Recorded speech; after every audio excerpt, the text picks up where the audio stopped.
আপনারা যারা CapCut দিয়ে টেক্সট বিহাইন্ড ভিডিও তৈরি করতে চান, তারা CapCut অ্যাপসটি ওপেন করে এখানে নিউ ভিডিও অথবা নিউ প্রজেক্ট নামে যে অপশন দেখবেন সেখানে একটা ক্লিক করবেন। এখানে ক্লিক করার পর আপনার কাঙ্ক্ষিত ভিডিওটি সিলেক্ট করবেন। এখান থেকে আপনারা চাইলে এইচডি সিলেক্ট করে এড এ ক্লিক করবেন। এখানে চলে আসছে। এখন আপনি কি লিখতে চান? টেক্সটে ক্লিক করবেন, এড টেক্সটে ক্লিক করবেন। এখান থেকে সাপোজ আমরা ইংরেজিটা দেখে আপনাদেরকে আপনারা চাইলে এটা বাংলা করতে পারবেন। Text behind. টেক্সট বিহাইন্ড এটাকে একটু ড্র্যাগ করে এখানে ধরে ড্র্যাগ করে বড় করে নেবেন। এখানে পজিশন মতো বসিয়ে দিবেন। এরপরে এখান থেকে চাইলে আপনার যে ফন্ট আছে ফন্টে ক্লিক করতে পারেন। এখানে অনেকগুলো ফন্ট আছে। আপনার পছন্দ মতো যেকোনো একটা ফন্ট সিলেক্ট করে দিতে পারেন। এই যে ইফেক্টে ক্লিক করবেন। আপনি কোন টেক্সটটা দিতে চান? তো আমি এখানে এই যে ব্লু টেক্সট যেটা আছে ব্লু টেক্সটে চলে আসছি। এখান থেকে দেখি এটা কেমন হয়। মানে আপনার পিসে যেটি বেস্ট ম্যাচিং হয় আপনি সেটাই দিতে পারেন। এখানে অনেকগুলো অপশন আছে। এটা দিয়ে দেখি। আচ্ছা যাও এখন আমি আপনাদেরকে দেখানোর জন্য এটা দিয়ে দেখাচ্ছি। তো এই ইয়েটা এখানে দিয়ে দিচ্ছি। এই যে এই বরাবর করে এখানে টিক দিয়ে দিচ্ছি।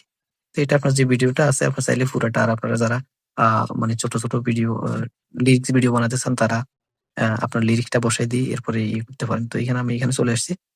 এখন এখান থেকে এই যে এই অ্যারো চিহ্ন আছে এখানে একটা ক্লিক করব। তারপর এখান থেকে ওভারলিতে ক্লিক করব। এখান থেকে এড ওভারলিতে ক্লিক করব। সেম ভিডিওটা আবার ক্লিক করব। এইচডি সিলেক্ট করে এড এ ক্লিক করব। এরপর এটাকে ড্রাগ করে এই যে এই কোণা ধরে ড্রাগ করে একদম সেম টু সেম করে দিব। এরপর এটা সিলেক্ট থাকা অবস্থায় এই যে নিচেরটা সিলেক্ট থাকা অবস্থায় একটু এদিকে আসবেন। এখানে দেখেন রিমুভ ইজি আছে এখানে ক্লিক করবেন। এখানে অটো রিমুভালে ক্লিক করবেন। তো আপনার এটা রিমুভ হওয়া পর্যন্ত আপনাকে অপেক্ষা করতে হবে ব্যাকগ্রাউন্ডটা রিমুভ হওয়া পর্যন্ত। ব্যাকগ্রাউন্ড রিমুভ হয়ে গেলে এখানে আপনি এই টিক চিহ্নতে একটা ক্লিক করবেন। এরপরে আপনার এই যে সেকেন্ড যে অপশনটা আছে আমরা যেটা ইয়ে করছি এখানে দেখেন আমি এখানে আবার ব্যাক দিছি। ব্যাক দেওয়ার পরে নিচের এই যে এইটা আছে এটাতে মানে আমরা পরবর্তীতে যেটা করছি এটাতে একটা ক্লিক করে এখানে লেয়ার নামক একটা অপশন দেখবেন। এই অপশনটা খুঁজে নিবেন আপনারা। এখান থেকে লেয়ার এই যে লেয়ার আনার পর দেখেন এখানে যে এটা হচ্ছে টেক্সট মানে বাম পাশেরটা টেক্সট ডান পাশেরটা ওভারলি মানে ছবি দেখা যাচ্ছে। তো আমরা এটাকে টেনে এখানে দিয়ে দিই।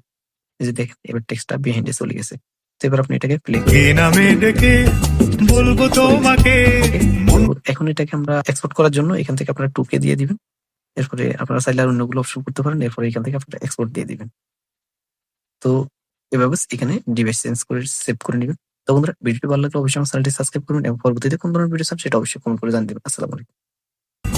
বলবো তোমাকে আমি যে মাতাল হাওয়ারি মতো হয়ে যেতে যেতে পায়ে পায়ে গেছি জড়িয়ে।